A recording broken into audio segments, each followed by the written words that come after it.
ಕೋಟಿ ಮೌಲ್ಯದ ವಾಲ್ಮೀಕಿ ನಿಗಮ ಹಗರಣಕ್ಕೆ ಸಂಬಂಧಪಟ್ಟಂತೆ ಕೂಡ ಮಹತ್ವದ ಆದೇಶವನ್ನ ಹೈಕೋರ್ಟ್ ಕೊಡ್ತಾ ಇದೆ.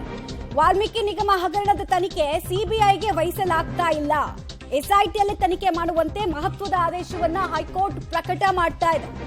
ಯೂನಿಯನ್ ಬ್ಯಾಂಕ್ ಸಲ್ಲಿಸಿದಂತಹ ಅರ್ಜಿ ಈ ಮೂಲಕ ವಜಾಗೊಂಡಿದೆ. ಯೂನಿಯನ್ ಬ್ಯಾಂಕ್ ಕಂಪ್ಲೇಂಟ್ ಅನ್ನು ಕೊಟ್ಟಿತ್ತು. ಇಷ್ಟು ಮಾತ್ರ ಅಲ್ಲ, ಸಿಬಿಐ ತನಿಖೆ ಆಗಬೇಕು ಅಂತ ಆಗ್ರಹಿಸಿತ್ತು. ಆದರೆ ಯೂನಿಯನ್ ಬ್ಯಾಂಕ್ ಸಲ್ಲಿಸಿದ್ದ ಅರ್ಜಿಯನ್ನು ವಜಾಗೊಳಿಸಲಾಗಿದೆ.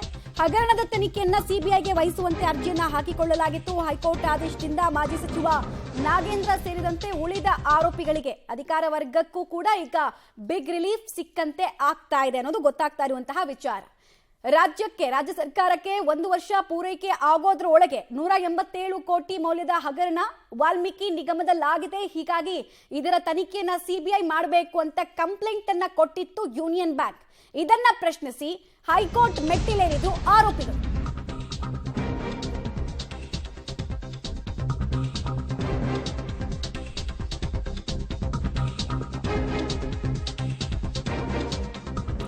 ಈಗಾಗಲೇ ದಾಖಲಾಗಿರುವ ಸಿಬಿಐನ ಎಫ್ಐಆರ್ಗೆ ತಡೆ ಇಲ್ಲ.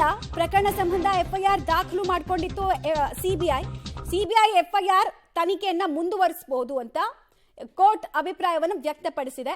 ಡೈರೆಕ್ಷನ್ ಅನ್ನ ನೀವು ಕೊಡಿ.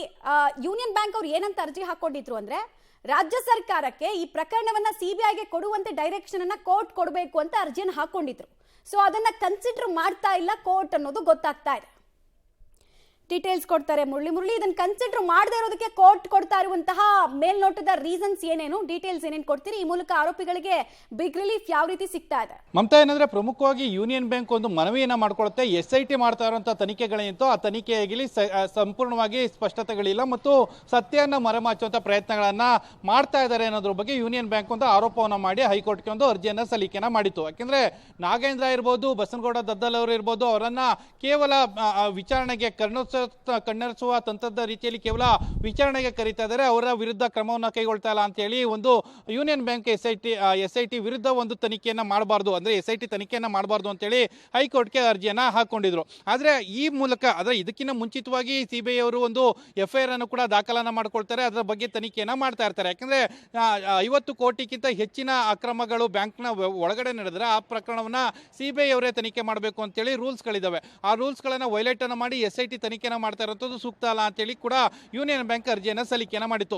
ವಾದ ಪ್ರತಿವಾದವನ್ನ ಆಲಿಸಿದ ಬಳಿಕ ಇವತ್ತು ಹೈಕೋರ್ಟ್ ಒಂದು ಅರ್ಜಿಯನ್ನ ವಜಾವನ್ನ ಮಾಡಿರುವಂತದ್ದು. ಕೇವಲ ಈ ಮೂಲಕ ಯೂನಿಯನ್ ಬ್ಯಾಂಕ್ ಸಲ್ಲಿಕೆ ಮಾಡಿದಂಥದ್ದು SIT ಮಾಡ್ತಾ ಇರುವಂತ ತನಿಖೆಯನ್ನ ನಿಲ್ಲಿಸಬೇಕು, ಅದನ್ನ ಸ್ಟಾಪ್ ಮಾಡಬೇಕು ಅಂತ ಹೇಳಿ ಕೇಳ್ಕೊಂಡಿತ್ತು.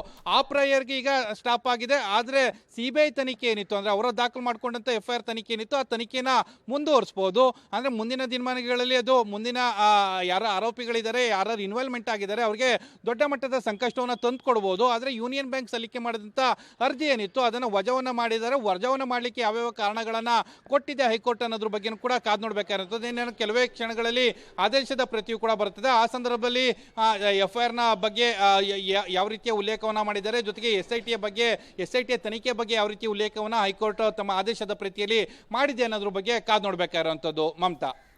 ಆಲ್ ರೈಟ್, ಧನ್ಯವಾದ ಮುರಳಿ ತಮ್ಮ ಮಾಹಿತಿಗಾಗಿ.